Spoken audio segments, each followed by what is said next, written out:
চাই গো আমার স্বামী হোক হাফেজ মাওলানা। ওরে বেনমাজি এমবিবিএস, ওরে বেনমাজি এমবিবিএস ইঞ্জিনিয়ার চাই না দিনের তামান্না। ওই আমি চাই গো আমার স্বামী হোক হাফেজ মাওলানা। যার দিলেতে আছে গাথা আয়াত কোরআন, সর্বদা যার নজর খেয়াল মসজিদের আজান। সুবহানাল্লাহ বলুন। যার দিলেতে আছে গাথা আয়াত কোরআন, সর্বদা যার নজর খেয়াল মসজিদের আজান। ও যার রুজি রুটি থাকবে হালাল, ও যার রুজি রুটি থাকবে হালাল, হারাম কোনো থাকবে না দিনের তামান্না। ওই আমি চাই গো আমার স্বামী হোক হাফেজ মাওলানা। শুক্রবারে জুম্মা নামাজ আসবে যেদিন গো, লুঙ্গি টুপি পাঞ্জাবিতে সাজিয়ে দেব গো। শুক্রবারের জুম্মা নামাজ আসবে যেদিন গো, লুঙ্গি টুপি পাঞ্জাবিতে সাজিয়ে দেব গো। ওই আমি গর্ব করে বলবো তখন, গর্ব করে বলবো তখন, স্বামীর হয় না তুলনা দিনের তামান্না। ওই আমি চাই গো আমার স্বামী হোক হাফেজ মাওলানা। চাই না আমি হিরো স্বামী গাড়ি আর বাড়ি, দাম কোনো নাই যার মাঝে নাই নামাজ আর দাড়ি। চাই না আমি হিরো স্বামী গাড়ি আর বাড়ি, দাম কোনো নাই যার মাঝে নাই নামাজ আর দাড়ি। ওই আমি জেনে বুঝে নিজের পায়ে, জেনে বুঝে নিজের পায়ে কুড়োল মারতে পারবো না দিনের তামান্না। ওই আমি চাই গো আমার স্বামী হোক হাফেজ মাওলানা। বন্নি আমিন কি কথা আজ দেখো লিখে যাই, যেই ঘরে বিবি স্বামী নামাজ বন্দি রয়। বন্নি আমিন কি কথা আজ দেখো লিখে যাই, যেই ঘরে বিবি স্বামী নামাজ বন্দি রয়। সেই ঘরে তো খোদার দয়াই, সেই ঘরে তো খোদার দয়াই ঝরে খোদার করোনা দিনের তামান্না। ওই আমি চাই গো আমার স্বামী হোক হাফেজ মাওলানা। তো ভাইজান, একটা নারী বেহায়াপনা করে হাঁটবে আর মুলবির হাফেজকে বিয়ে করতে চাইছে, তো উপায় মুলবির কাছে আসলে মুলবি থোথনা চিড়ে দিবে। ভাই কথা বুঝতে হবে, আমি কি বলছি এগুলো কথা মাথায় রাখতে হবে। মাথায় যদি কথা না রাখেন, ইমান ভিতরে রেখে কথাগুলো শুনতে হবে। একটা বুঝাবার জন্য বলছি। ভাই বসে যান, বসে যান, কিছু কথা বলতে দেন, তারপর আমি ইনশাল্লাহ আসল উদ্দেশ্যের দিকে এগিয়ে যাব। হ্যাঁ, কি কথা বলছি যাতে আপনার বুঝা আসে মগজে। একটা লোক ৮০,০০০ টাকা ও প্যান্ডেলে নিয়ে এসেছে। কতটি বললাম? মানে শোনার পরে ভিতরে রাখতে হবে ইমান, আর এই ইমান যদি ভিতরে না থাকে সব শেষ। কথা বুঝতে পেরেছেন? হ্যাঁ হু করবেন, মুখ নাড়া দিলে আপনার কষ্ট হতে গেল নেকি আছে। তো একটা লোক প্যান্ডেলে ৮০,০০০ টাকা নিয়েছে। কতটি বললাম? হ্যাঁ, কথা বললাম, আলহামদুলিল্লাহ, ভালো লাগলো। ৮০,০০০ টাকা নিয়ে এসে যে দর্শকরা আমাকে বলছে যে মাওলানা যদি আপনি আর কিছু দাবি করেন, মানে ইশারাতে বলছে, তো উনি দিতে পারবেন কেন? আল্লাহ এত ওনাকে ধন সম্পদ দিয়েছে, তো দিতে পারবেন। জালসাটা কিসে না, তো জালসাটা মসজিদের আছে। আচ্ছা ঠিক আছে। তো ও ভাই চলে যাচ্ছে, তো ওকে আমি ঘুরিয়ে ডাকছি, শুনেন একটা কথা ভাই, আপনি ৮০,০০০ টাকা দিলেন, তো আপনাকে বলছি যা আপনি আর ২০,০০০ টাকা দিয়ে আপনি ২০,০০০ টাকা, মানে ২০,০০০ টাকা দিয়ে আপনি ১,০০,০০০ টাকা পূরণ করে দেন। এ কথাটা আমার বলা হয়েছে, যেমনই বলছে আলহামদুলিল্লাহ দিয়ে দিলাম। আমি বলছি আল্লাহ কত আপনি দিলদার মানুষ গো ভাই, যে কথাটা বলা মাত্রই টাকাটা আপনি দিয়ে দিলেন। তো আমাকে খুব ভালো লাগলো। এই কথাটা বলেছি, উনি চলে গেলেন। তখন ওকে ঘুরিয়ে ডাকছি যে ভাই শুনেন, আপনি ৮০ দিলেন, ভালো লাগলো, ২০ চাইলাম, বলা মাত্রই আপনি দিয়ে দিলেন। আমার বলতে যতক্ষণ দেরি, কিন্তু আপনার হ্যাঁ বলতে দেরি হয়নি, তো খুব ভালো লাগলো ভাই। তো ওকে আমি বলছি, সালাম মুসাফা করছি, ভাই নামাজ রোজা করেন? তখন ও আমাকে বলছে যে মাওলানা আরো ২০,০০০ টাকা নিলেন, কিন্তু ওইদিকে চাপ দিয়েন না। এবার কি বলবেন? এই লোকটার ইমান আছে? হ্যাঁ না বলুন।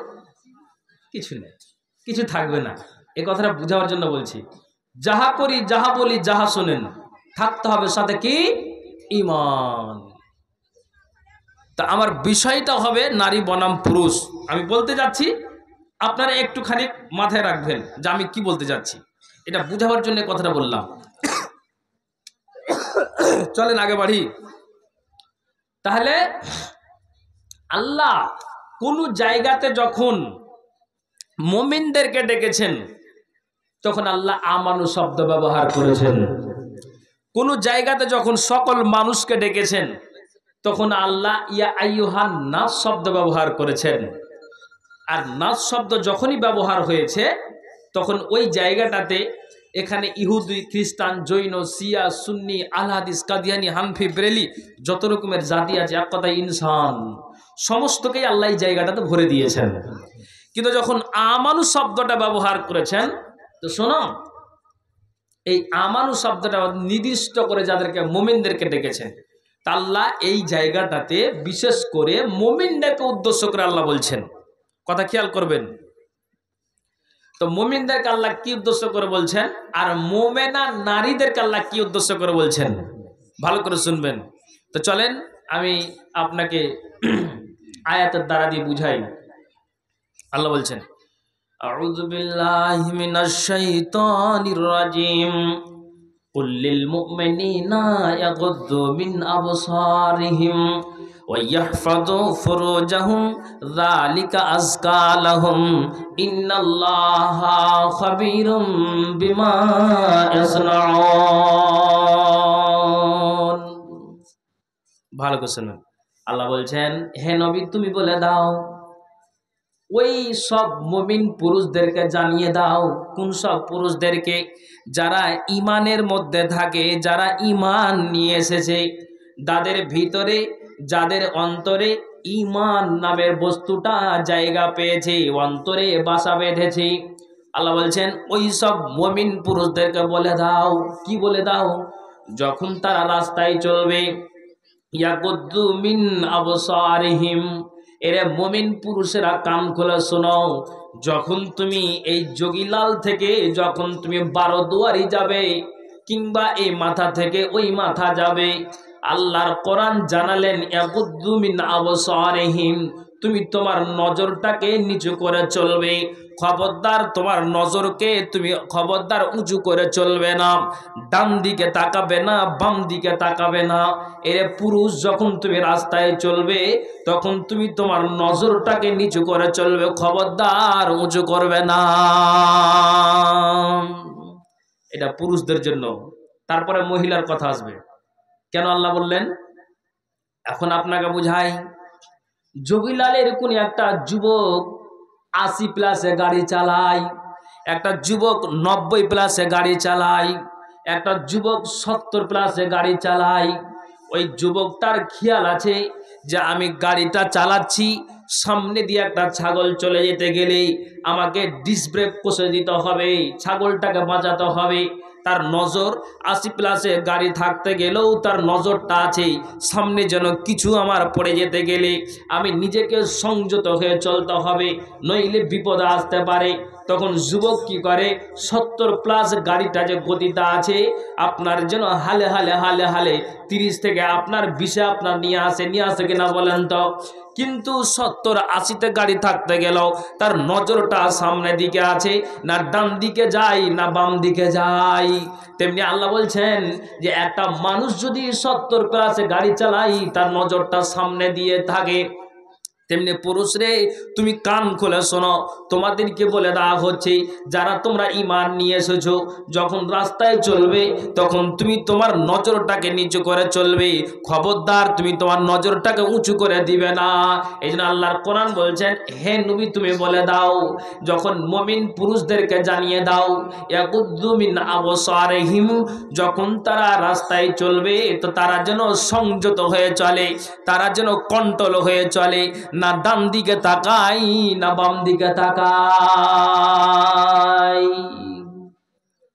আল্লাহর কোরআন। এখন একটা কথা আছে এখানে, আল্লাহ চোখের কথা কেন আগে বললেন? যে পুরুষ যখন রাস্তায় চলবে তো নজরকে নিচু করে চলবে। আচ্ছা আমার কথা বুঝতে পারছেন তো? অসুবিধা হচ্ছে নাকি?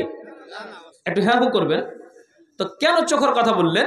তো দেখেন একটা হাদিস দিয়ে বুঝাই তাহলে বুঝতে পারবেন। কি কথা? নবীজি বলছেন وعن أبي هريرة رضي الله تعالى عنه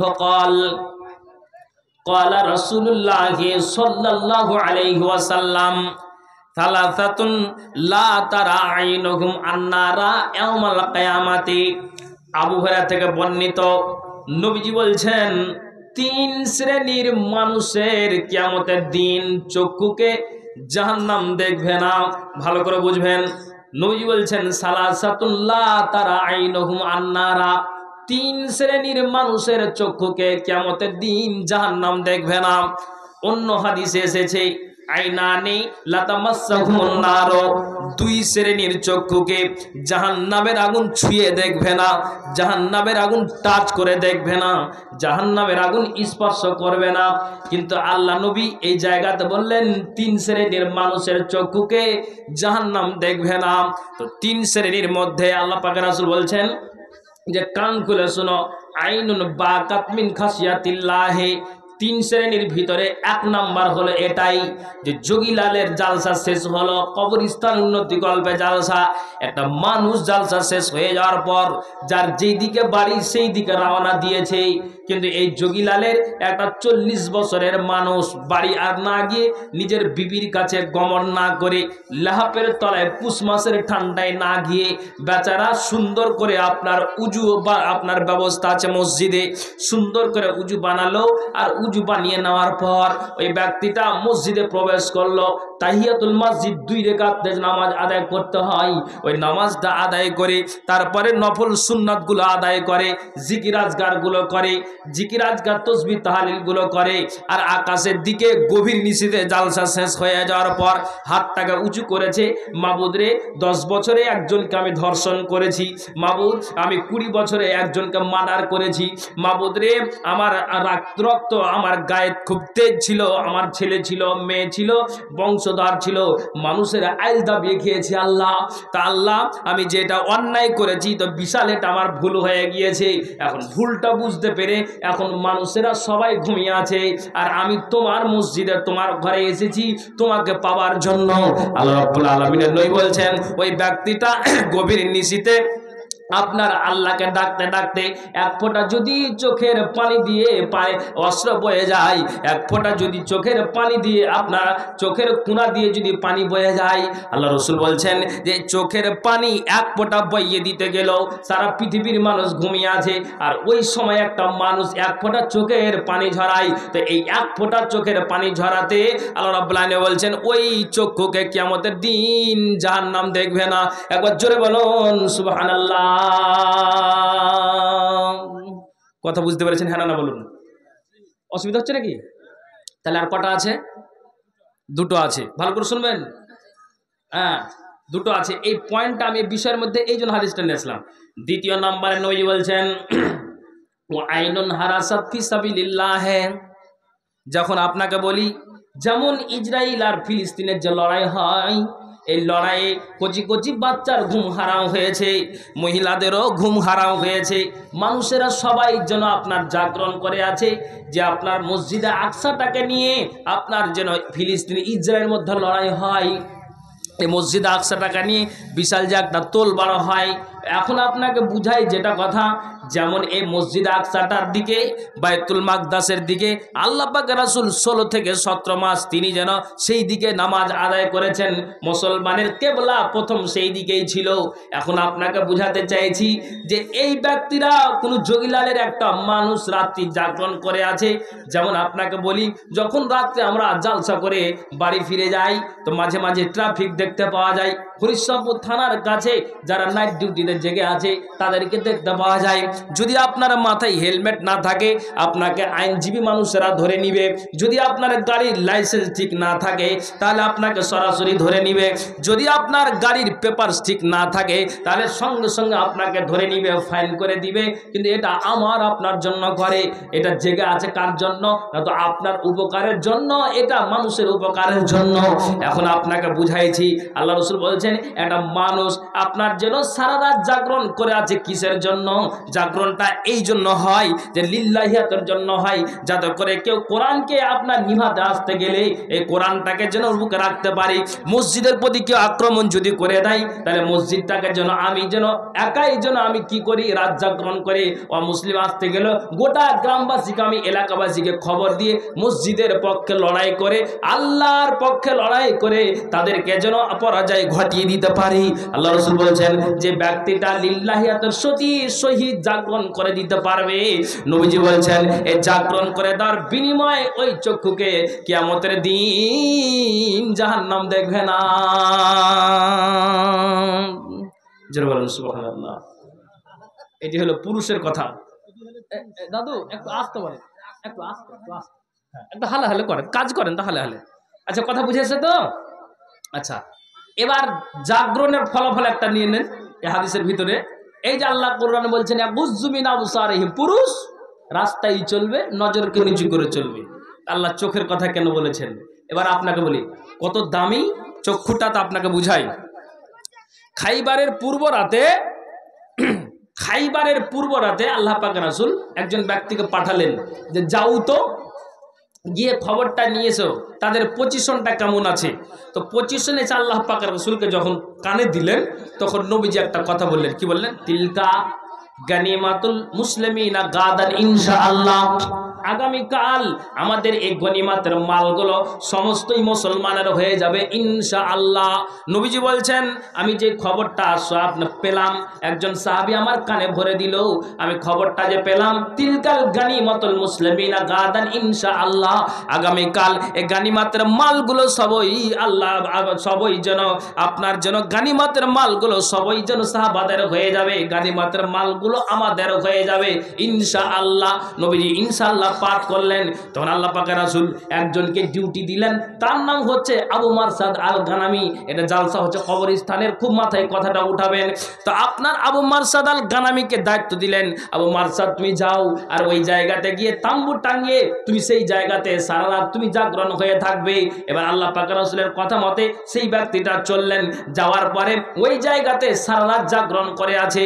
যখন ফজরের আজান হয় as-সালাতু খায়রুম মিনান নাওম, উঠে যাও, ঘুমের চাইতে নামাজ উত্তম। ওই ব্যক্তিটা কি করেছে? সারা রাত জাগরণ করে আছে, সুন্দর করে উজু বানিয়ে ওই জায়গাতে 2 রাকাত নামাজ আদায় করলো। তারপরে অতি সকালে আল্লাহ পাক রাসূলের কাছে আসলেন, আর আসার পরে নবীজিকে বলছেন, আসার পরে নবীজিকে সালাম করলো। আল্লাহ পাক রাসূল বলছেন আবু মারসাদ তুমি বলো তো, যে তোমাকে ডিউটিটা দিয়েছিলাম, যে দায়িত্বটা দিয়েছিলাম, তুমি বলো তো ওই জায়গাতে কি তুমি ঘুমিয়ে গিয়েছিলে? তখন আবু মারসাদ আল গানামি বলছেন ওয়াল্লাহি, আল্লাহর কসম খেয়ে বলছি, নবীজি যে দায়িত্বটা দিয়েছেন আমি এ সারা রাত জাগরণ করে আছি। নবীজি গো, যখন আমার চোখে ঘুম এসে যায় তখন আমি কি করি, সুন্দর করে আমি উজু বানিয়ে নিই, আর উজু বানিয়ে আমি ওই জায়গাতে 2 রাকাত 4 রাকাত করে তাম্বুর ভিতরে নামাজটা আমি আদায় করি। যখন ঘুম বাবা সে আল্লাহ পাক রাসূল, তখন সারাটা মাঠ আমি ভ্রমণ করি আর সুবহানাল্লাহ আলহামদুলিল্লাহ জিকির আজকার তাসবিহ তাহলিল করি। চোখের পাতা বন্ধ হতে গেলে আল্লাহ পাক রাসূল উজু বানিয়ে আমি সালাতটা শুরু করে দিই। আল্লাহ পাক রাসূল বলছেন এই রাজ্য গ্রহণের বিনিময়ে তুমি জান্নাতকে ওয়াজিব করে নিয়েছো। জোরে বলুন সুবহানাল্লাহ। ডেলিগেট খাওয়ার বন্ধ হয়ে যাবে। হ্যাঁ, তো যাদের খিদা পেয়ে আছে খেয়ে আসবেন। হ্যাঁ, কিছুক্ষণের মধ্যে কাউন্টার বন্ধ হয়ে যাবে। সবাই যায় না, তো আমারও 20 মেরে যাবে। একে একে যাবেন। আচ্ছা, এবার আমার দিকে আসেন। তাহলে এই চোখের পাওয়ার বুঝতে পারলেন? একটি রাতের জাগরণের বিনিময়ে আল্লাহ রাসূল বলছেন আবু মারসাদ, পরবর্তীতে তোমার আমল না করলেও চলবে। মানে আমল না করলে কি নামাজ রোজা না করলে এটা নয়, মানে বাড়তি আমল, তার মানে নফল রোজা, নফল সালাত, আপনার সুন্নাতগুলো বলছে এই ধরনের যে তুমি আমল করলে সারা রাত জাগরণ হয়ে যাওয়ার কারণে লিল্লাহিয়াতের সহিত তুমি জেগেছো, এই চক্ষুকে তুমি জাগরণ করে দিয়েছো, শোনো জান্নাতকে ওয়াজিব করে নিয়েছো। এই চক্ষু কিয়ামতের দিন জাহান্নাম দেখবে না। জোরে বলুন সুবহানাল্লাহ। তাহলে নবীজি কি বললেন? ওয়া আইনুন হারাসাত ফি সাবিলিল্লাহ। তাহলে এই চক্ষু, তাহলে 3টার ভিতরে 2টা হয়ে গেল। এবার 3 নম্বরে আসুন তো। 3 নম্বর হলো ওয়া আইনুন গাজাত আন মাহারিমিল্লাহ। 3 নম্বর হলো এটাই যোগীলালের উত্তর মাথা থেকে একটা পুরুষ বাইকে আসে, আর দক্ষিণ মাথা থেকে একটা যুবক নারী আপনার বুকে কেতাব নিয়ে, সিনাতে কেতাব নিয়ে আপনার স্কুল থেকে 3টার সময় চলে আসে। কান করে শুনবেন তো, ওই যে যুবক আপনার নারী, আর এইদিকে যুবক আপনার পুরুষ। যুবতী নারী, তার বয়স হলো 18 থেকে 20 বছর, আর এই দিকের ভাইয়ের বয়স হলো 20 থেকে 25 বছর। এবার যুবকটা আপনার জন্য বাইক নিয়ে চলে যায়। একটা যোগীলালের উত্তর মাথার একটা সুন্দর নারীকে দেখে, একটা সুন্দর মেয়েকে দেখে বাইকটাকে দাঁড় করে দিল। আর দাঁড় করে দেওয়ার পরে তার দিকে নজর দিয়ে আছে, আর নজরটা এমনভাবে দিয়ে আছে, আল্লাহ এই মেয়েটাকে যদি স্ত্রী বানাতে পারি তাহলে আমার সুখের জীবন হবে। তাহলে এরে মুসলমান, তুমি তার মেয়েটার রূপ দেখে তুমি বলেছ, আর একবার এই কথাটা বলা মাত্রই তুমি তোমার নজরটাকে নিচু করে নিয়েছো। নজর তুমি এই জন্য নিচু করলে, কোরআনের আয়াত তোমার মনে আসলো। আমি যেন যোগীলালের উমুক মাথাতে জালসা শুনেছি যে তুমি পুরুষ যখন রাস্তায় চলবে তো তোমার নজরটাকে নিচু করে চলবে। তো এখন একটা মেয়েকে দেখতে পেলাম, তো এই মেয়েটাকে দ্বিতীয়বার দেখতে গেলে এটা শরীয়ত সাপোর্ট করেনি, গুনাহগার হয়ে যাব, এটা অন্যায় হয়ে যাবে। না না না, আমি কোসমিন কালে আর নারীটাকে দেখতে পারবো না। তখন ওই যুবক মনে মনে বলে, আল্লাহরে বাড়িতে যেমন মা আছে, মায়ের যেমন ইজ্জত আছে, তেমনি এই নারীটারও ইজ্জত আছে। আল্লাহ যেমন বাড়িতে বোন আছে, বোনের যেমন ইজ্জত আছে, তেমনি এই নারীটারও ইজ্জত আছে। তো আমি এই নারীকে কিসের সম্মান দিলাম? না তো মায়ের সম্মান দিলাম, আমি একে বোনের সম্মান দিলাম, আমি একে পিসির সম্মান দিলাম, আমি একে মাসির সম্মান দিলাম। তা আমি যে এই মাসি পিসি আপনার যেন মায়ের সম্মান দিয়ে এক নজর দেখার পরে আমি সাইড দিয়ে দিয়েছি। আল্লাহ রাব্বুল আলামিন বলছেন, ওই পুরুষটা একবার যে যুবতী নারীকে দেখলো, আর দেখার পরে তার নজরটাকে নিচু করলো, দ্বিতীয়বার আর দেখলো না। আল্লাহ রাসূল বলছেন, যে পুরুষটা এই কাণ্ডটা একটা নারীকে দেখে করে দিতে পারবে, কিয়ামতের দিন এই চক্ষুকে জাহান্নাম দেখবে না। জোরে বলুন সুবহানাল্লাহ। কষ্ট পাচ্ছেন নাকি আপনারা? এই হলো চক্ষুর আপনার দাম, মূল্য। হ্যাঁ, তো যুবক, একটা যুবক যদি বাইকে যায়, হেঁটে যায়, আর যুবতী যদি নারী চলে আসে, তা আপনাকে একটা বাস্তব কথা বলছি। কি কথা? একটা ছেলে একটা নারীর দিকে লক্ষ্য করেই আছে, এভাবে দেখেই আছে, তো ওর পিছনে যে বন্ধু বান্ধব আছে তখন বলছে যে, এই কেন ওইভাবে করে আছিস? থাম, মুলবিরা কহেছে যে একবার দেখতে পাবি, মুড়ি টানবো না আমি এখানে। কথা কি বুঝতে পারলেন? তো ওর দেখাতে নিয়ত গোলমাল আছে, ওইভাবে দেখেই আছে, যে ভাই চল না রে, আগে বাড়তে হবে। থাম, মুলবিরকে ফতোয়া পালন করছি। তো আধা ঘন্টা ধরে যদি একটা নারীর দিকে নজর থাকে, ওর নিয়তটা কোন দিকে যায়? কথা বুঝতে পারছেন না? পারেননি? বুঝতে পারেননি কথাটা? তো ওই দেখা নয়। আল্লাহ রসুল বলছেন এবং আল্লাহ কোরআন বলছেন, একটা যুবতী নারীকে যখন দেখে নিলে চট করে তুমি নজরটাকে নিচু করে দাও, এটাই হলো শরীয়ত। আর তুমি মুলবির ফতোয়া উল্টা বুঝছো না, যে আমি একটা মুলবি একবার দেখতে বলেছে, তো তুমি আধা ঘন্টা ধরে তুমি এইভাবে তাকিয়ে থাকবে, এটা শরীয়ত সাপোর্ট করেনি। কাজে আল্লাহর কোরআন বলছেন, কুল্লিল মুমিনিনা ইয়াগুদ্দু মিন আবসারিহিম, এর যুবকরা কান খুলে শোনো, এর মুমিন পুরুষেরা কান খুলে শোনো, এর যোগীলালের গ্রামেরা কান খুলে শোনো। ইয়াগুদ্দু মিন আবসারিহিম, পুরুষরে যখন তুমি রাস্তায় চলবে তো তোমার নজরটাকে নিচু করে চলবে, খবরদার তোমার নজরকে উঁচু করবে না। চোখের কথা হলো, কথা যদি বলতে যায় 2-3 ঘন্টা লাগবে, কিন্তু আমাকে খাটিয়ে বিদায় করবেন আর একজনকে সুতিয়ে বিদায় করবেন, এটা হবে না। আমার পরে বক্তা আছে, বুঝতে পারলেন, ও করেছে আসবেন। এবার আপনাকে বলছি, তাহলে চোখের কথা হলো, আল্লাহর কোরআন বলছেন, এখানে কোরআনটা রাখো বন্ধু, কি আল্লাহ কোরআন বলছেন? এটা পুরুষের চোখের কথা হলো। আর কিসের কথা আছে একটু বলতে দেন, তারপর আমি ঠিক নামে যাচ্ছি, যেহেতু আমাকে সময় বলে দিয়েছেন আমার ভাই। এবার চলেন, চোখের পরে পরে আল্লাহ বলছেন, ইয়াহফাজু ফুরুজাহুম, এটার মানে হলো পুরুষ যেই ইজ্জতটা একমাত্র বিবির জন্য হালাল আছে, একমাত্র যে ইজ্জতটা বিবির স্বামীর জন্য হালাল আছে আর স্বামীর ইজ্জত বিবির জন্য হালাল আছে। এরে পুরুষেরা কান খুলে শোনো, তোমার ইজ্জতটাকে সুন্দর করে ঢেকে রাখো। তোমার ইজ্জতটাকে তোমার বিবিকেই দেখাবে আর বিবি তোমার ইজ্জতটা থাকবে। এক কথায় তুমি তোমার ইজ্জতকে অপর একটা নারীর দিকে তুমি নজর দিয়ে তোমার ইজ্জতটাকে বিলিয়ে দিও না, এটা পুরুষকে বলা হচ্ছে। এই জন্য আল্লাহর কোরআন বলছেন ওয়া ইয়াহফাজু ফুরুজাহুম, এরে পুরুষেরা কান খুলে শোনো, তোমার ইজ্জতের হেফাজত করবে, সংযত রাখবে, কন্ট্রোল করে চলবে। এটা আল্লাহ রাব্বুল আলামিন কোরআনে জানিয়ে দিলেন। কেন আল্লাহ রাব্বুল আলামিন ইজ্জতার কথা বললেন, কেন আপনার শরমগার হেফাজত করতে বললেন, এখন একটুখানি আপনাকে বুঝাই। এটা আল্লাহ তাআলা মুমিন পুরুষদেরকে জানিয়ে দিচ্ছেন। কাজে পুরুষদেরকে আগে বলি, তারপর মহিলার দিকে আমি যাব। তা আল্লাহর কোরআন বলছেন ওয়া ইয়াহফাজু ফুরুজাহুম, তুমি তোমার আব্রুর হেফাজত করো, সংযত রাখো। কেন আল্লাহ তাআলা বললেন? নবীজিকে জিজ্ঞেস করা হলো ওয়া আন আবি হুরায়রা রাদিয়াল্লাহু তাআলা আনহুম ক্বালা সুইলা রাসূলুল্লাহ সাল্লাল্লাহু আলাইহি ওয়াসাল্লাম আন আকসারি মা ইদখুলুন নাসাল জান্নাতা। আবু হুরায়রা থেকে বর্ণিত, নবীজিকে জিজ্ঞেস করা হলো আল্লাহ পাক রাসূল কোন বস্তু সর্বাধিক পরিমাণে আল্লাহর জান্নাতে নিয়ে যাবে? নবীজি বলছেন কালা তাকওয়াল্লাহি ওয়া হুসনুল খুলুকি। পৃথিবীর মানব রে, যেই পুরুষটার আপনার ভিতরে তাকওয়া পরহেজগারি ঢুকে গিয়েছে, যেই নারীটার ভিতরে ঈমানদারি ভোল্টেজ আছে, যেই নারীটার ভিতরে ঈমানি জজবা আছে, যে নারীর ভিতরে ঈমানের শক্তি আছে, যে পুরুষটার ভিতরে ঈমানের শক্তি আছে, ঈমানি জজবা আছে, তাকওয়া পরহেজগারি আছে, দ্বীনদারি আছে, এক কথায় নারী পুরুষ যার ভিতরে ঈমান বাসা বেঁধেছে, ঈমান জায়গা পেয়েছে, তাকওয়া পরহেজগারি আছে, এর তাকওয়া সর্বাধিক পরিমাণে আল্লাহর জান্নাতে নিয়ে যাবে।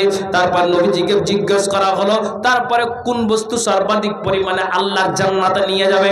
নবীজি বলছেন দুনিয়ার মানুষ কান খুলে শোনো, হুসনুল খুলুকে, পৃথিবীর মাটিতে যার চরিত্র ভালো হবে, যার ব্যবহার ভালো হবে, যার আখলাকটা ভালো হবে, এক কথাই আপনার ব্যবহারে গ্রামবাসী সন্তুষ্ট আছে। যেমন মা আয়েশাকে আপনার জন্য জিজ্ঞেস করা হতো, আয়েশা আপনি বলেন তো নবীজির ব্যবহারটা কেমন? তখন সঙ্গে সঙ্গে আয়েশা এই কোরআনটাকে তুলে বলতেন, এই কোরআনের ব্যাপারে বলতেন খুলুকুহু আল কোরআন, নবীর ব্যবহার কেমন না তো যেমন হলো আল্লাহর কোরআন। তার মানে ব্যাপারটা এটার মানে হলো এটাই যে আল্লাহ রাব্বুল আলামিনের কোরআনে যেটা আদেশ করেছেন নবীজি সেটাকে আদেশমূলক মেনে দিয়েছেন, আর যেটাকে নিষেধ বলে আপনার নিষেধ বলে ঘোষণা করা আছে নবীজি সেটাকে নিষেধমূলক মেনে দিতেন। কাজে আল্লাহ রাব্বুল আলামিনের নবী আপনার জন্য আয়েশা বলছেন, নবীজির বাড়িওয়ালা আয়েশা বলছেন নবীর ব্যবহার কেমন না তো যেমন হলো কোরআন। তাহলে এই ব্যবহার থাকতে হবে। তাহলে কোন বস্তু সর্বাধিক পরিমাণে আল্লাহর জান্নাতে নিয়ে যাবে? বন্ধু একটা কথা বলেন তো, কোন বস্তু বললাম? চরিত্র আর কি বললাম? যা এদিকে কান নাই নাকি? চরিত্র আর কি বললাম? তাকওয়া। তাকওয়া কি বললাম? তাকওয়া, আল্লাহর ভয়। বা এবার কথা বলবেন, তাহলে দুই বস্তু আল্লাহর জান্নাতে নিয়ে যাবে। কোন কোন বস্তু কথা বলেন, নাকি আছে বলেন? চরিত্র আর তাকওয়া, এই দুইটা বস্তু যদি মানুষের ঠিক হয়ে যায়, টেনে হেঁচড়ে এই দুই বস্তুতে জান্নাত নিয়ে যাবে। আর হাদিসটা কেন বললাম? আল্লাহর কোরআন বলছেন ওয়া ইয়াহফাজু ফুরুজাহুম, নিজের সতীত্বটার হেফাজত করো পুরুষ।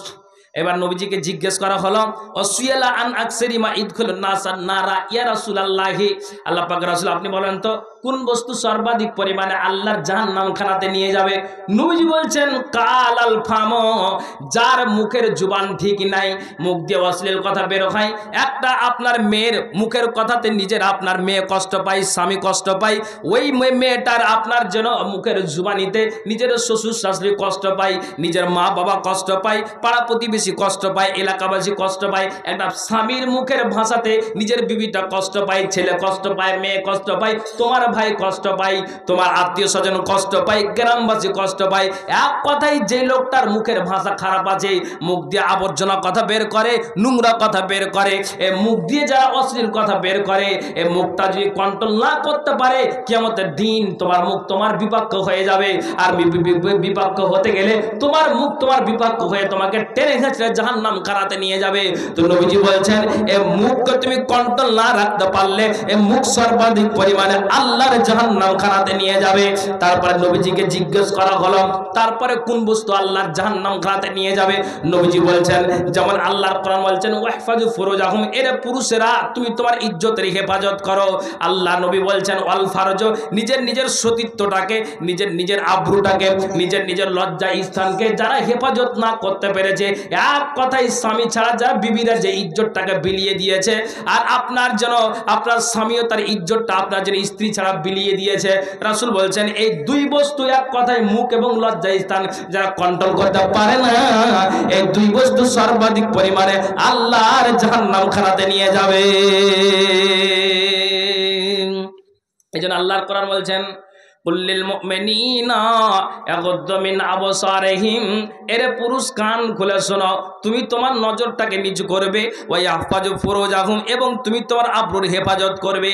যখন নজরকে নিচু করে চলবে তোমার আব্রুর হেফাজত করবে। এই দুই বস্তু যদি কন্ট্রোল হয়ে যায় তাহলে অবশ্যই তুমি জান্নাত লাভ করতে পারবে। খবরদার নিজের নজরকে উঁচু করে চলবে না। আল্লাহ কোরআন বলছেন যালিকা আযকালাহুম, এটাই তোমাদের জন্য অধিক পবিত্র। ইন্নাল্লাহ খাবীরুম বিমা ইয়াসনাউন, নিশ্চয়ই তোমরা যা করো সে সম্পর্কে আল্লাহ সম্যক অবহিত। আপনারা বিরক্ত হচ্ছেন নাকি ভাই? কোরআন হাদিসের আলোচনা শুনবেন না তো কার শুনবেন? হ্যাঁ, শুধু রং রসের কথা শোনার জন্য আপনারা চেয়ে আছেন, কখন মাওলানা আসবার শুনবো রে। জি, হাদিস এবং কোরআনের কথা শুনে আমলে পরিণত করেন। কথা ঠিক বলছি না ভুল বলছি? হ্যাঁ, কয়দিন বাঁচবো আর কয়দিন বাঁচবেন বলো? তাহলে এগুলো কন্ট্রোল রাখতে হবে। মা খালাই আওয়াজ বন্ধ কর না, কে বহেন বেটিরা কথা আসছে, খালা একটু চুপ করো, কথা বুঝতে পেরেছেন? তাহলে এই বস্তুকে কন্ট্রোল রাখতে হবে।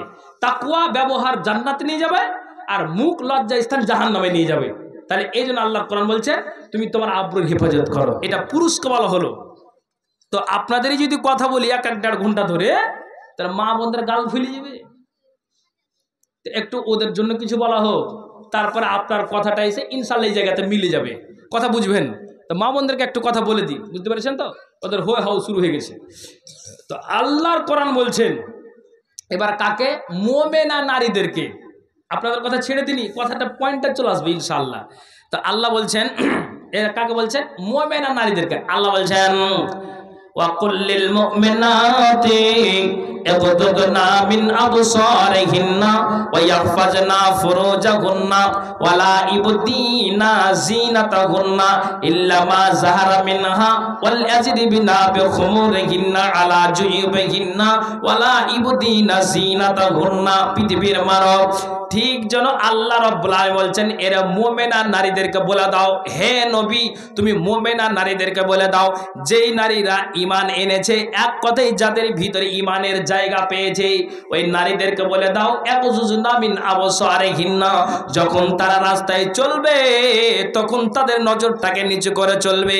যেমন একটা পুরুষকে বলা হলো পুরুষ যখন তুমি রাস্তায় চলবে তো তোমার নজরকে নিচু করে চলবে, তেমনি নারীরাও যখন তুমি রাস্তায় চলবে তুমি তোমার নজরটাকে নিচু করে চলবে। খবরদার মা বোন তুমি তোমার নজরকে উঁচু করে চলবে না।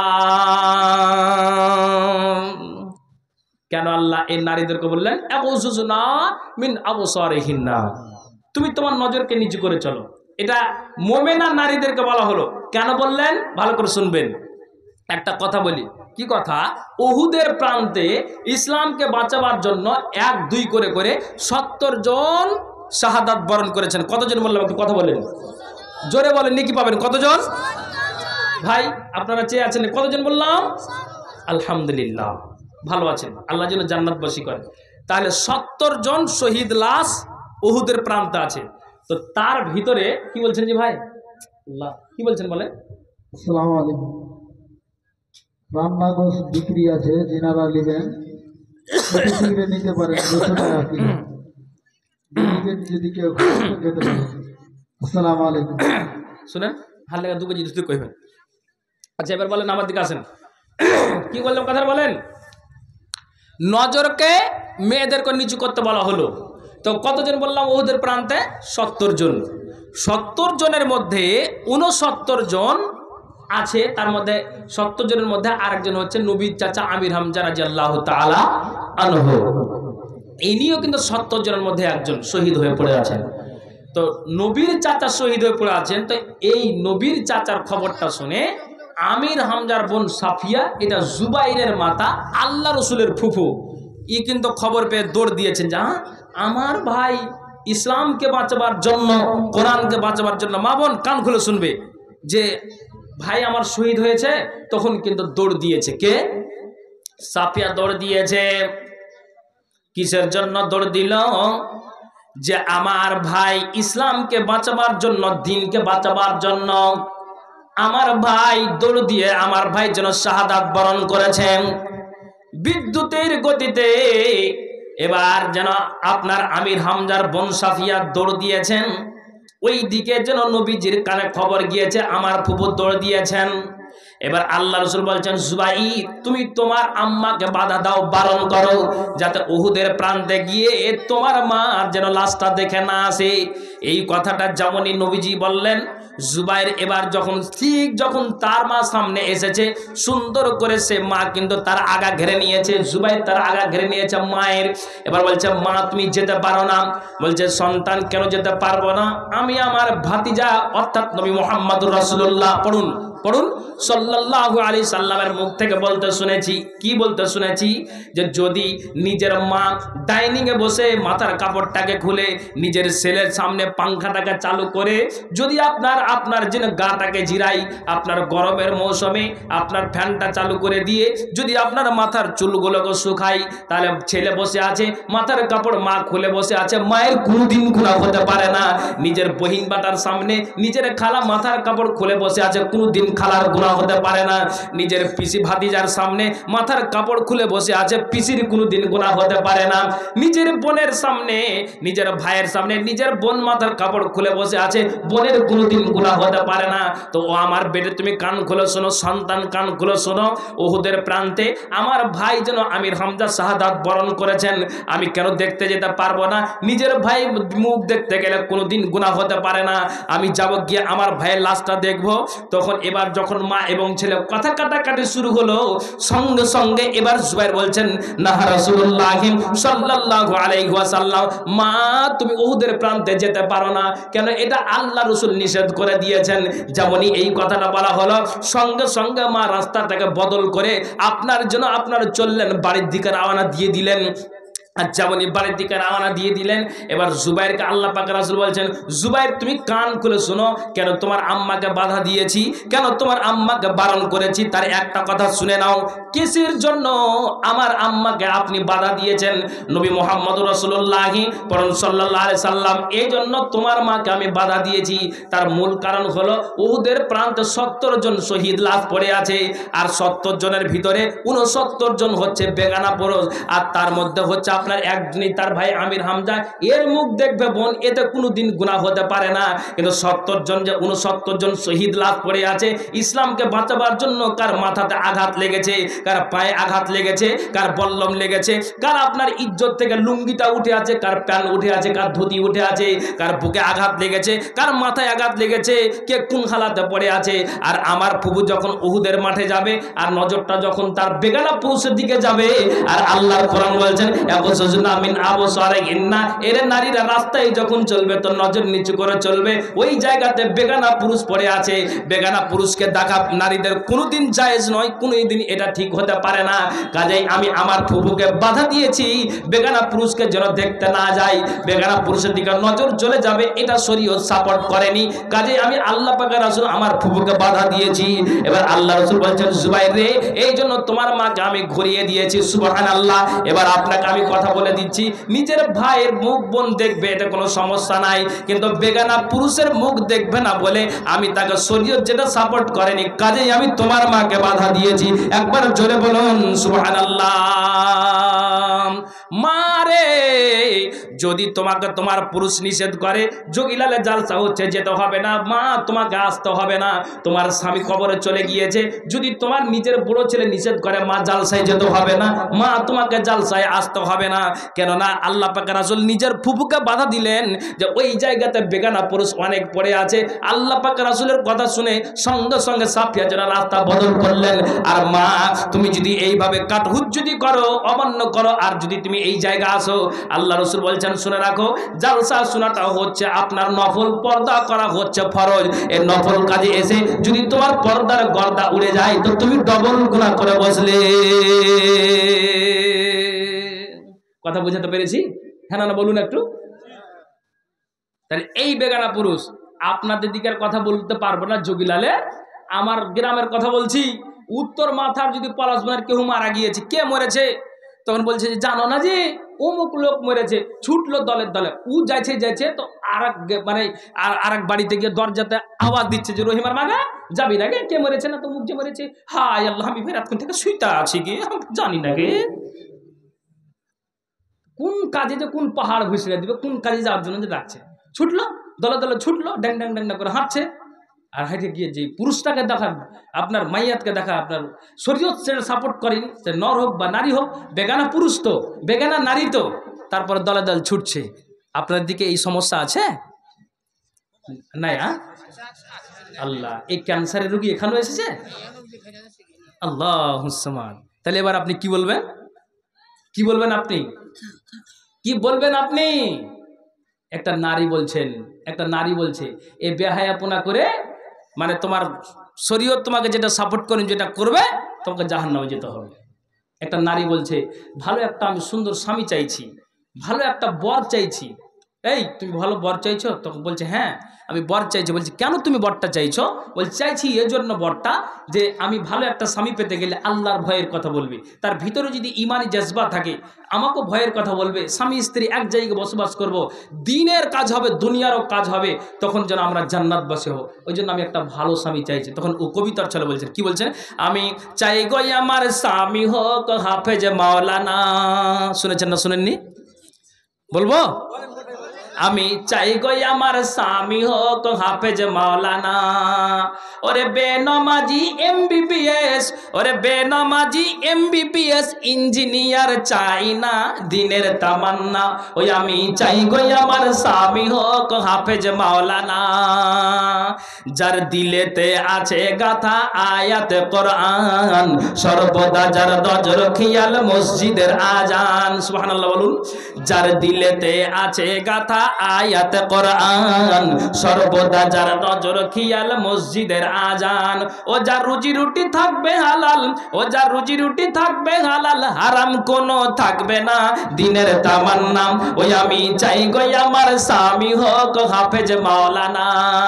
শুক্রবারে জুম্মা নামাজ আসবে যেদিন গো, লুঙ্গি টুপি পাঞ্জাবিতে সাজিয়ে দেব গো। শুক্রবারের জুম্মা নামাজ আসবে যেদিন গো, লুঙ্গি টুপি পাঞ্জাবিতে সাজিয়ে দেব গো। ওই আমি গর্ব করে বলবো তখন, গর্ব করে বলবো তখন, স্বামীর হয় না তুলনা দিনের তামান্না। ওই আমি চাই গো আমার স্বামী হোক হাফেজ মাওলানা। চাই না আমি হিরো স্বামী, গাড়ি আর বাড়ি, দাম কোনো নাই যার মাঝে নাই নামাজ আর দাড়ি। চাই না আমি হিরো স্বামী, গাড়ি আর বাড়ি, দাম কোনো নাই যার মাঝে নাই নামাজ আর দাড়ি। ওই আমি জেনে বুঝে নিজের পায়ে, জেনে বুঝে নিজের পায়ে কুড়োল মারতে পারবো না দিনের তামান্না। ওই আমি চাই গো আমার স্বামী হোক হাফেজ মাওলানা। বন্নি আমিন কি কথা আজ দেখো লিখে যাই, যেই ঘরে বিবি স্বামী নামাজ বন্দি রয়। বন্নি আমিন কি কথা আজ দেখো লিখে যাই, যেই ঘরে বিবি স্বামী নামাজ বন্দি রয়।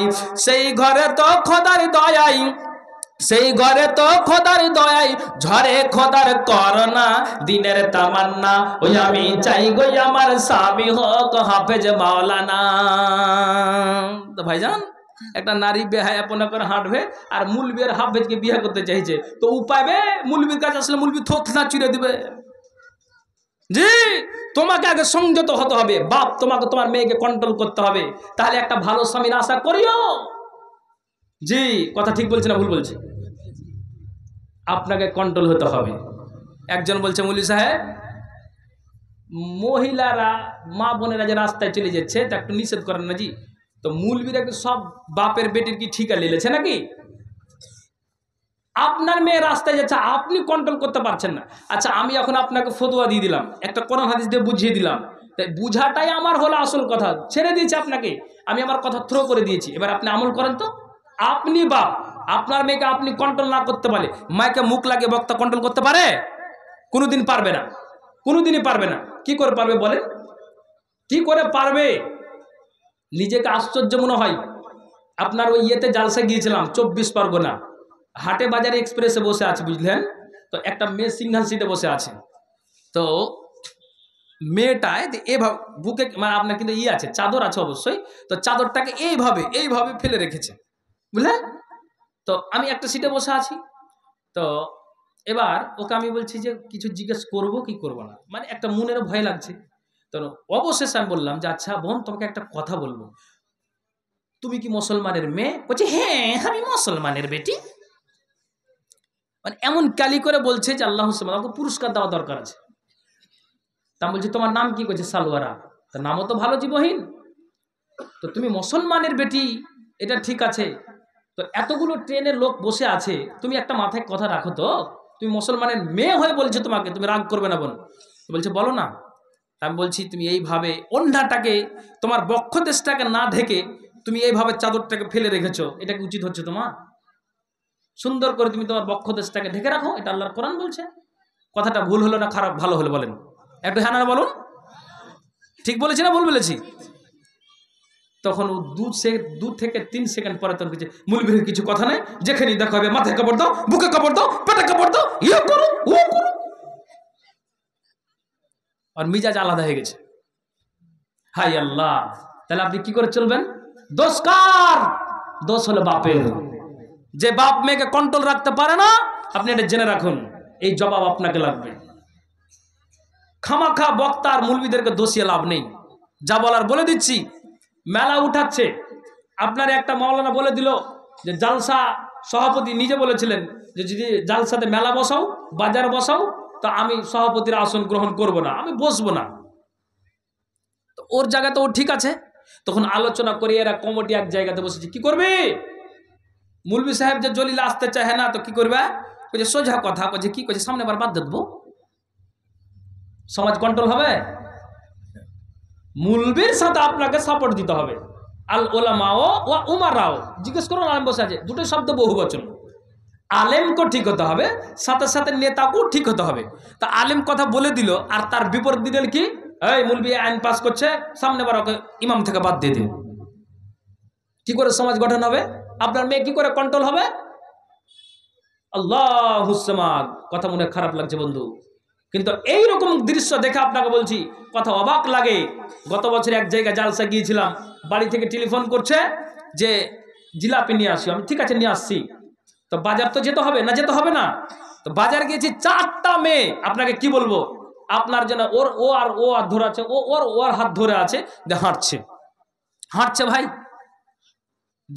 না ডান দিকে সাইড পাচ্ছি না বাম দিকে সাইড পাচ্ছি। তো পাশে একটা দোকান আছে, বলছে ভাই 1 কেজি জিলাপি দিয়ে দাও তো। বলছে না, এটা বিক্রি হয়ে গেছে। তারপরে এই জিলাপির দোকান যদি না পাই, ভিতরে আমাকে যেতে হবে। ভিতরে যদি যাব, তো এই তো 4 জন মেয়ে ঘেরা আছে, ট্রাফিক পুলিশ, কোন দিকে যাব? তখন আমি বললাম আল্লাহ, এদের জ্বালাতে রাস্তাঘাটে চলাটাই মুশকিল হয়ে যাচ্ছে। হ্যাঁ, এইভাবে কি রাস্তায় চলে নাকি? আর ওরা কিন্তু সামনে আছে। এভাবে যদি মেয়েরা এইভাবে যাত্রা করবে, রাত্রে হাঁটবে, চলবে, ফিরবে, বাজারে ঘুরবে, কি করে হয়? মনটা খারাপ হয়ে বলেছি।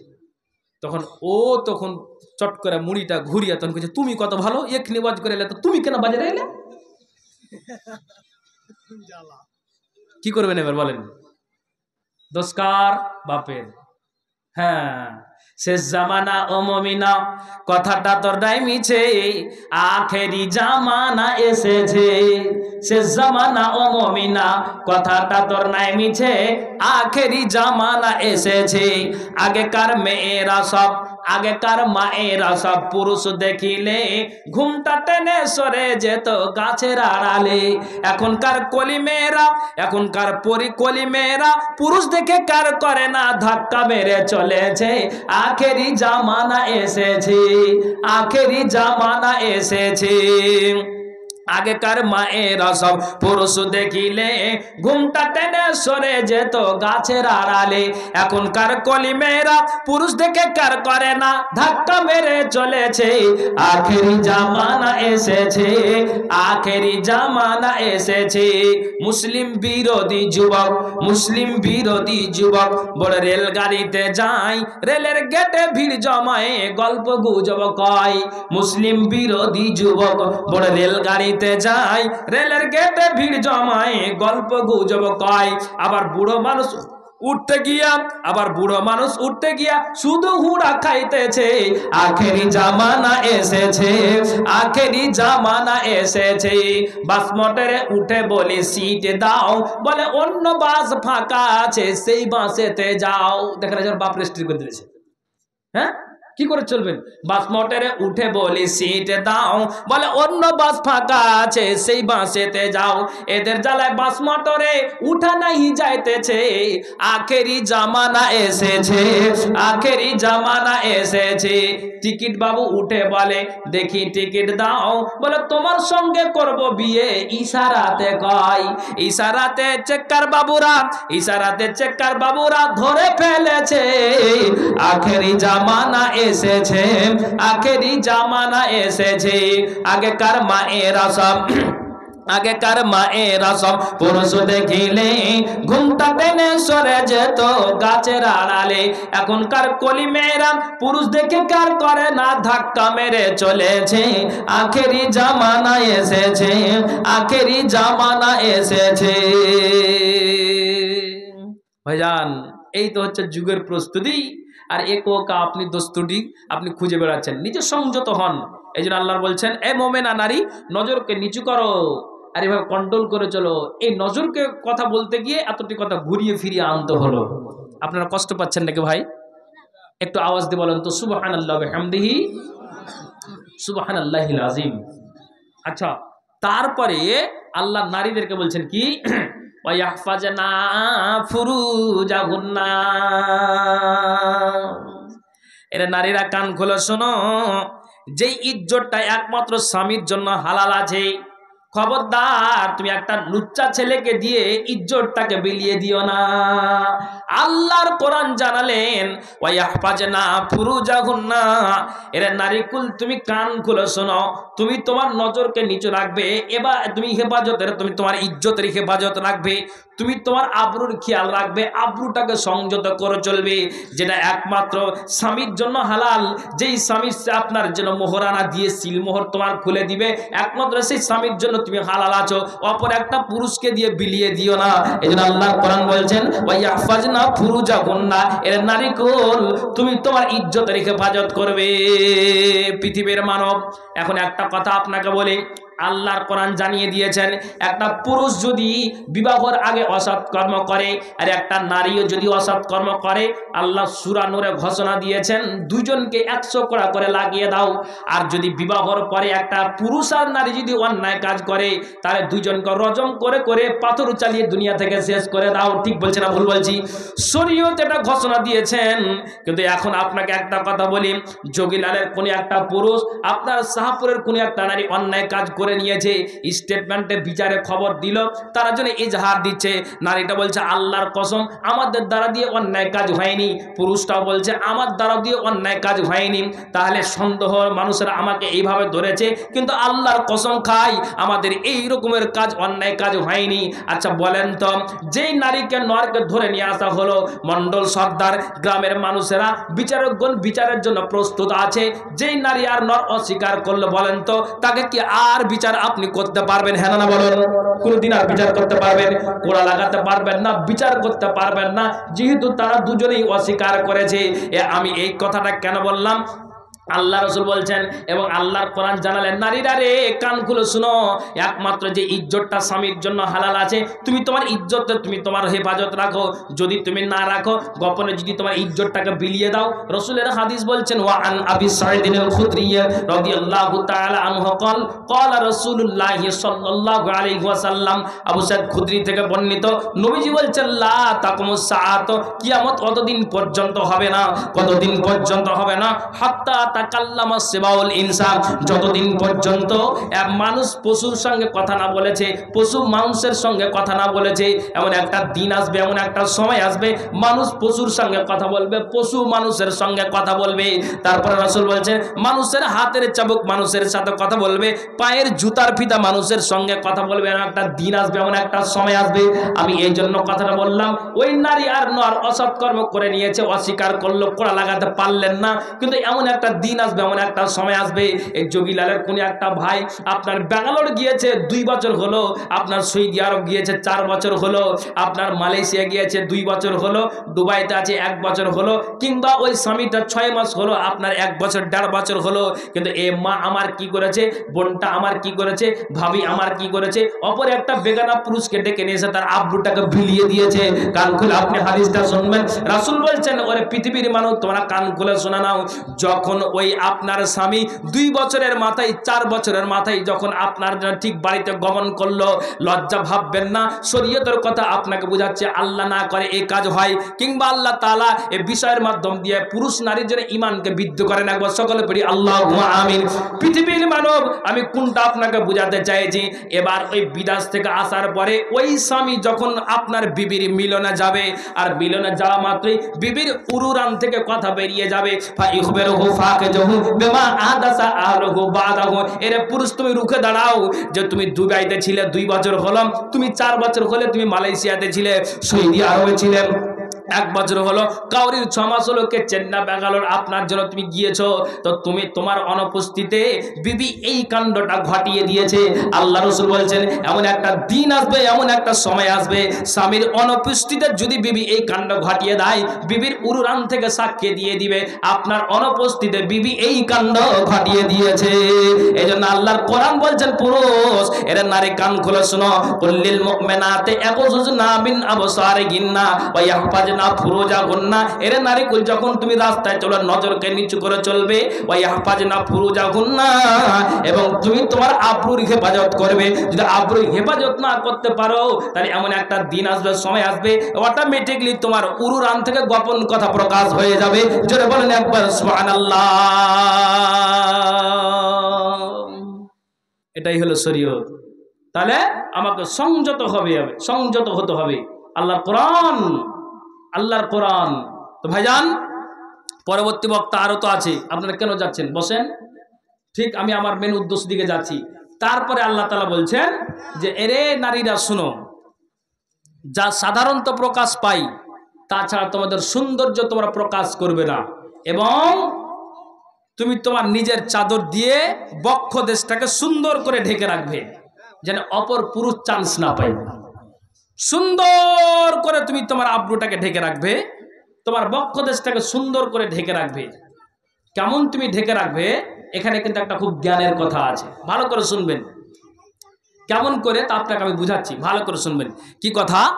আমার দিকে কথা শুনবেন। বানু তামিম গোত্রের কিছু মহিলারা, মানে মা আয়েশার কাছে অনেক মাসলা মাসাইল জানার জন্য আসতো। হাদিসটা কি আছে? ওয়া দাখালা নিসওয়াতুম মিন বানি তামিমিন আলা উম্মিল মুমিনিনা আয়েশা রাদিয়াল্লাহু তাআলা আনহা। পৃথিবীর মানব, বানি তামিম গোত্রের কিছু মহিলারা মা আয়েশার কাছে আসতো অনেক প্রকারের, বিভিন্ন প্রকার মশলা মশলায় জানার জন্য।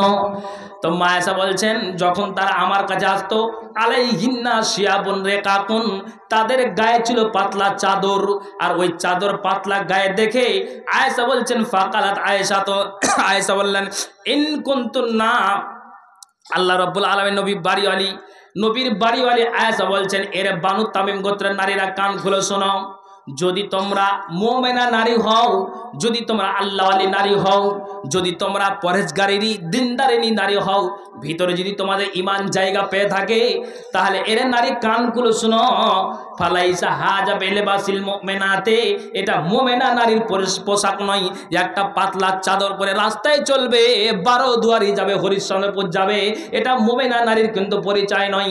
আল্লাহ রাব্বুল আলামিন কোরআনে জানিয়ে দিয়েছেন, এর নারীরা কান খুলে শোনো, তোমাদেরকে যারা ঈমান এনেছো মুমিনা নারী, তাদেরকে উদ্দেশ্য করে বলা হচ্ছে পৃথিবীর মানুষ। তেমনি ওই বানু তামিম গোত্রের নারীদেরকে মা আয়েশা বলছেন যে যদি তোমরা আল্লাহওয়ালি নারী হও, তাহলে এই পোশাক পরে যে তোমরা রাস্তায় এসেছো, আমার দরবারে এসেছো, এটা তোমাদের পোশাক পরাটা উচিত হয়নি।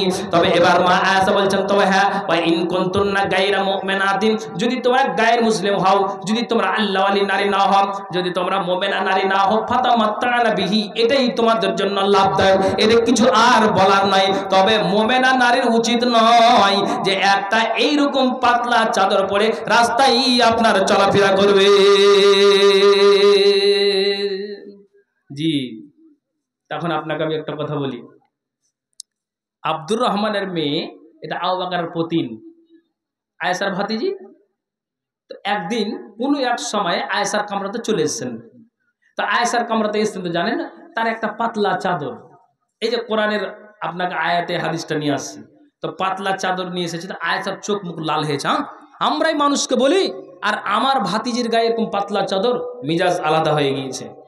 তখন ভাতিজিকে ডেকে পারসে তার কাছ থেকে চাদরটাকে ছিনিয়ে দিল, আর ছিনিয়ে নিয়ে হাদিসের ভাষায় এসেছে চাদরটাকে 1 থেকে 2 টুকরা করলো। কত টুকরা করলো? 1 থেকে 2 টুকরা। আর 2 টুকরা করে কিন্তু ওই পাতলা চাদরকে রেখে দিল। রেখে দেওয়ার পর তো বলছে যে এখন যদি আমি আমার ভাতিজিকে এমনি খালি গায়ে পাঠিয়ে দিই, তাহলে এটা বড্ড খারাপ দেখাবে, বিনা অন্যায় রাস্তায় চলবে, এটা খারাপ দেখাবে। কে বলছে? নিজের ফুফু নিজের ভাতিজিকে আপনার এভাবে সাবধানতা অবলম্বন করাচ্ছে। এটা আব্দুর রহমানের মেয়ে। ভাইজান আমার, আয়েশা কি করলেন? ঘরের ভিতরে গেলেন, আর ঘরের ভিতরে যাওয়ার পরে যেন বাড়িতে একটা দেখলেন পুরানো একটা মোটা চাদর আছে, কিন্তু চাদরটা হলো মোটা, চাদরটা পুরাতন কিন্তু মোটা। ওই মোটা চাদরটা নিয়ে এসে মা আয়েশা কি করলেন? নিজের ভাতিজির গায়ে চাপিয়ে দিলেন। এখন আপনাকে একটা কথা বলি, যেই ফুফু নিজের ভাতিজিকে সাবধানতা অবলম্বন করায়, এভাবে তাকে জ্ঞান দিল, শিক্ষা দিল, আমরা এই মানুষকে বলি, আর আমাদের ঘরে যদি এরকম চোর হয়, তাহলে মানুষের আমাদেরকে কি বলবে? এখন আপনাকে এই পুরুষদেরকে বলছি, আপনার মেয়েটা খোলা মাথায় স্কুলে যায়, আপনার মেয়েটা পাতলা চাদর পরে স্কুলে যায়, আপনি বলেন তো খাদিজা, আপনার যদি আয়েশা এইভাবে নিজের ভাতিজিকে সাবধান করতে পারে, নিজের আপনি জন্মদাতা বাবা আপনার মেয়েকে কেন সাবধানতা অবলম্বন করতে পারবেন না? এটাই আমি আপনাদেরকে বুঝাতে চাই। পর্দা করে চলো নারী, না হলে জাহান্নাম হবে তোমারই।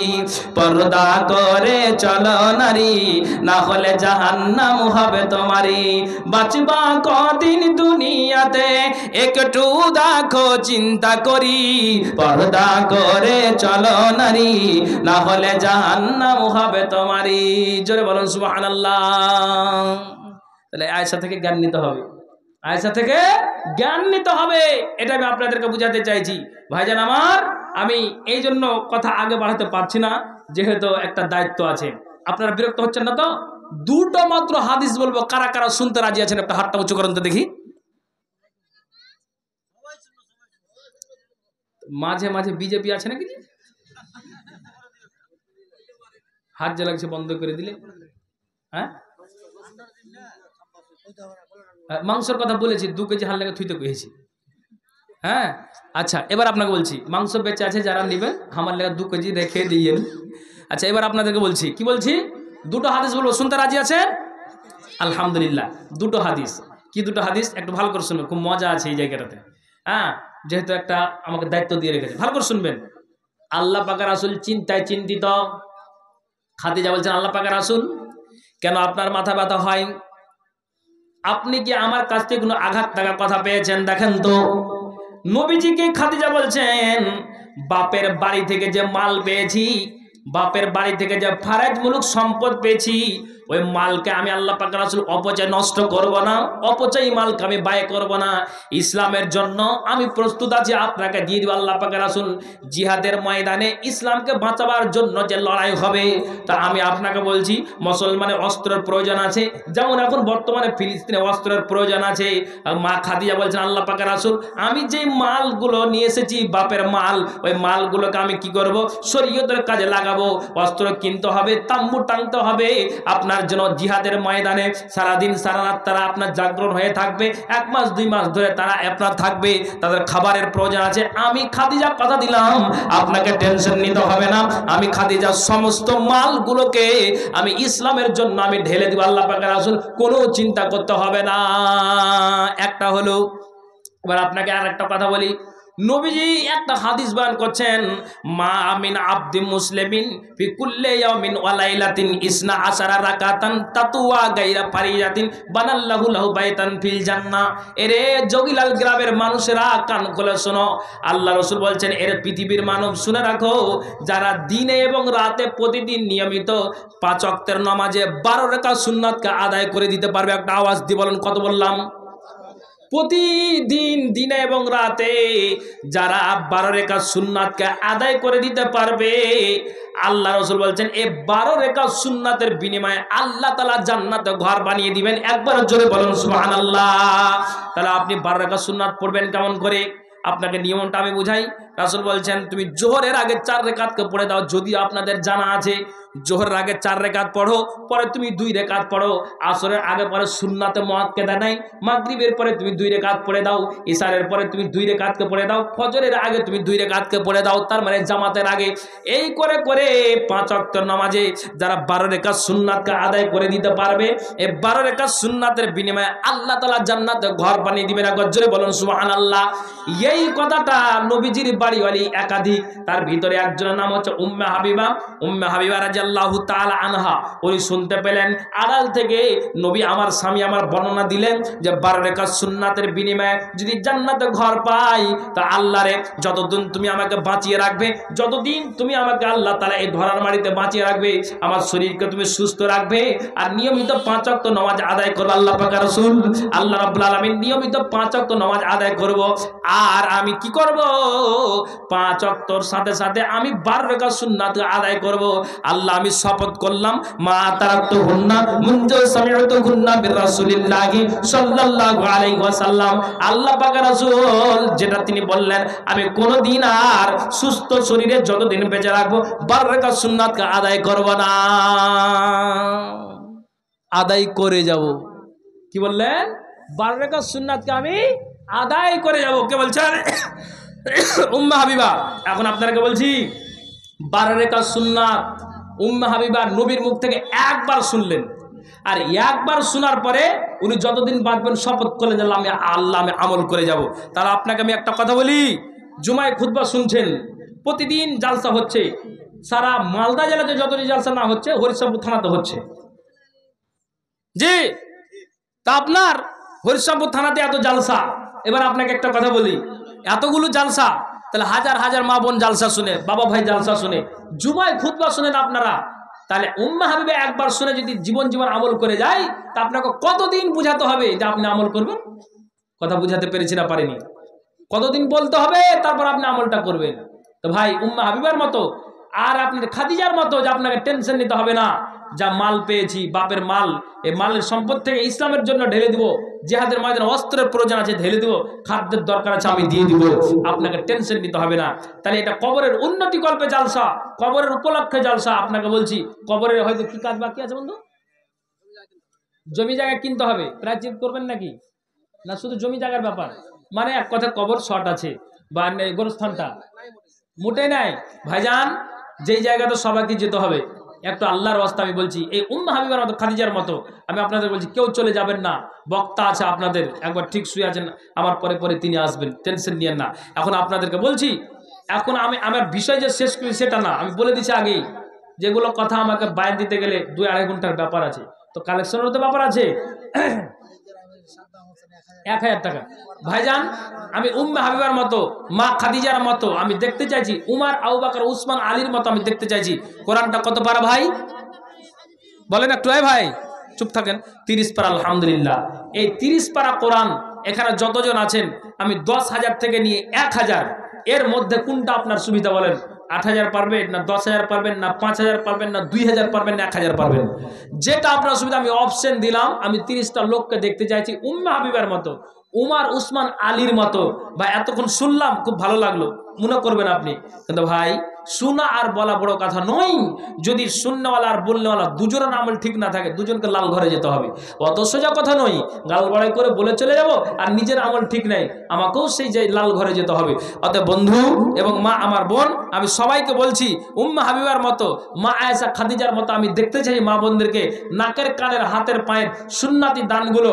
বিহারের মা বোনেরা এখন আপনার লোটা বাটিও দান দিতে শুরু করে দিয়েছে। যে এগুলো কোন সময় বাপেরা দান দিয়েছে, আপনার এমনি মূর্ছনা পড়ে পড়ে আছে। কিন্তু না, আর রাখবো না, দান দিয়ে দিলাম, বেঁচে দিবে, তারপরে কোনো মসজিদ মাদ্রাসা কাজে লাগবে। অতএব মা বোন সুন্নাতি দান যেগুলো নাকের কানের পায়ে, এখানে 30টা জনকে আমি দেখতে চেয়েছি। জমি আপনার খরিদ করতে হবে, এখানে 1,000 টাকা পেয়েছি আমি। ইনার জোড়াটা 30টা পারা, এখানে 1,000, মানে 29 পারা বাকি আছে। বলেন তো কে আছেন? মেয়েদের পক্ষ থেকে 3,000 এসেছে, একবার এসে 8,391, একবার এসে 886 টাকা। আচ্ছা ভাই, দোকান থেকে কালেকশন 2850 টাকা। ভাইজান আচ্ছা কে আছেন বলেন তো দেখি? শুকুরউদ্দিন, শুকুরউদ্দিন দান করেছে তার স্ত্রীর নামে আর দোয়া চেয়েছে। আচ্ছা ভাই এখানের মধ্যে বলেন 1,000 টাকা কে দেনেওয়ালা আছেন? আপনি নগদ পারেন না তো, আপনি সেটাকে বাকি লিখাবেন, আপনি 2 দিন পরে দিন, কিন্তু খাতাতে লিখিয়ে দেন। আছেন কে আছে? মা বোন, আচ্ছা মা বোন কাছে চাদর পাঠালে হয় না? হ্যাঁ গিয়েছে। আচ্ছা মা বোন আপনাদের কাছে গিয়েছে, আপনারা অবশ্যই চাদরে ভরেন। গ্রামে কালেকশন হয়েছে আশা করি, কালেকশন করেছেন না ভাই? তারপরে হয়তো আপনারা 1,000 টাকা হয়েছে, আলহামদুলিল্লাহ, ভালোই হয়েছে আলহামদুলিল্লাহ। কবরস্থানের 1200 করে আলহামদুলিল্লাহ, মাশাআল্লাহ। তো ভাই এখানে আমি বলেছি যেটাই হোক আপনার ওয়াস্তে, আমি 30টা জনকে দেখতে চাইছি, আসেন। 500 টাকা হলো আমি এখানে সামিল করব, যেহেতু গ্রামে একটা কালেকশন হয়েছে। আর আপনাদের জন্য খাস করে আমি দোয়া রাখবো। আর এটা আমি ভাই এই কালেকশনের দায়িত্বতে যখন পড়ে যাই, তখন বক্তব্যটা ফুলফিল বলতে পারি না। এই যে মাঝখানে ছেড়ে দিলাম, আরও কিছু কথা আছে পুরুষ এবং মহিলাদের ব্যাপারে, কিন্তু এই জন্য বলতে পারি না যে যখন কালেকশনে চলে আসে। আর সত্যি এই জায়গাটাতে আল্লাহ দাঁড় করেছে, আর একটু ইশারা হয়ে যায় তখন আমাকে সেটাকে অফ রেখে কিছু সমাজের জন্য একটু কিছু করে দেওয়া। তো কাজেই মা বোন ও বাবা ভাইয়েরা, আল্লাহর রাস্তা আপনার যত তাড়াতাড়ি দিবেন, তাহলে এটা আপনাদেরকে বলছি, বক্তা এসে তত তাড়াতাড়ি এসে হাজির হবে। একটু আল্লাহর রাস্তা আসুন, এসে মেহেরবানি করে এই কবরস্থানের জন্য, যে কবরে সকলকে যেতে হবে, কেউ আমরা যেন বাঁচতে আসেনি। আমাদের মানে আগে গিয়েছেন, যতগুলো এসেছেন হয়তো অনেকে চলে গিয়েছেন, আর আমরা বেঁচে আছি, আমাদেরকে যেতে হবে। কেউ আগে কেউ পরে, আজ আমি কাল আপনি, এই করে করে সকলকে সে কবরগাহে যেতে হবে। কাজে বাবা ভাই আমি বলতে চাইছি, 500,000 টাকা হলেও আপনি নগদ বাকি যাই হোক না কেন, এই কবরস্থানের জন্য যে জালসাটা, একটু আল্লাহর ওয়াস্তে মেহেরবানি করে একটু খাতা লিখিয়ে দিবেন, আপনাদের জন্য ইনশাল্লাহ দোয়া হবে। আর ঠিক সময়ে আপনার বক্তা এসে হাজির হয়ে যাবে। আর পর্দার আড়ালে মা বোন আছেন, আপনাদের যে চাদর গিয়েছে অবশ্যই আপনারা একটু চাদরে ভরবেন, অবশ্যই চাদরে ভরবেন। মা বোন আপনাদেরকে বলছি, যারা আপনারা এই ডান দিকে আনাচে কানাচে বসে আছেন, আপনাদের বলছি সুন্নাতি দান, যে দান নাকের কানের হাতের পায়ের যে দানগুলো জান্নাতি মহিলা হতে গেলেও তারপরও তারা কিন্তু খুলে দিয়েছে। একটু আল্লাহর রাস্তা আসুন। আমি আপনাদেরকে অনুরোধ করে বলছি যে এই মাদ্রাসা আপনার এই কবরস্থানের জন্য যে জালসা করেছেন, অথচ গ্রামে একটা কালেকশন হয়েছে, ঠিক আছে ভালো কথা, প্রত্যেক বাড়িতে বাড়িতে গিয়ে 1000-1200 করে কালেকশন হয়েছে আলহামদুলিল্লাহ। তারপরেও যারা এই জালসার দিনে আপনারা দিতে চেয়েছেন, ইনশাল্লাহ আপনি নেকির ভাগীদারি হবেন। আপনি অশেষ পুণ্যের আপনি যেন নেকি ইনশাল্লাহ আল্লাহ আপনাকে দেবে। কাজে আমি আপনাদেরকে বলছি যে আপনারা, আল্লাহ আপনাকে যা দিয়েছি, আল্লাহ কোরআনে বলছেন লাইন শাকারতুম লাআজিদান্নাকুম ওয়ালা ইন কাফারতুম ইন্না আযাবি লাশাদীদ। আল্লাহর কোরআন বলছেন, বান্দা আমি তোমাকে যা দিয়েছি এটা থেকে তুমি আল্লাহর শুকরিয়া আদায় করো, আল্লাহর সন্তুষ্টি অর্জন করো। যদি অকৃতজ্ঞ হও তাহলে আল্লাহর কোরআন বলছেন ইন্না আযাবি লাশাদীদ, আমার আযাব বড় কঠিন, সেই আযাবে তোমাদেরকে গ্রেফতার হতে হবে। একটু আল্লাহর রাস্তায়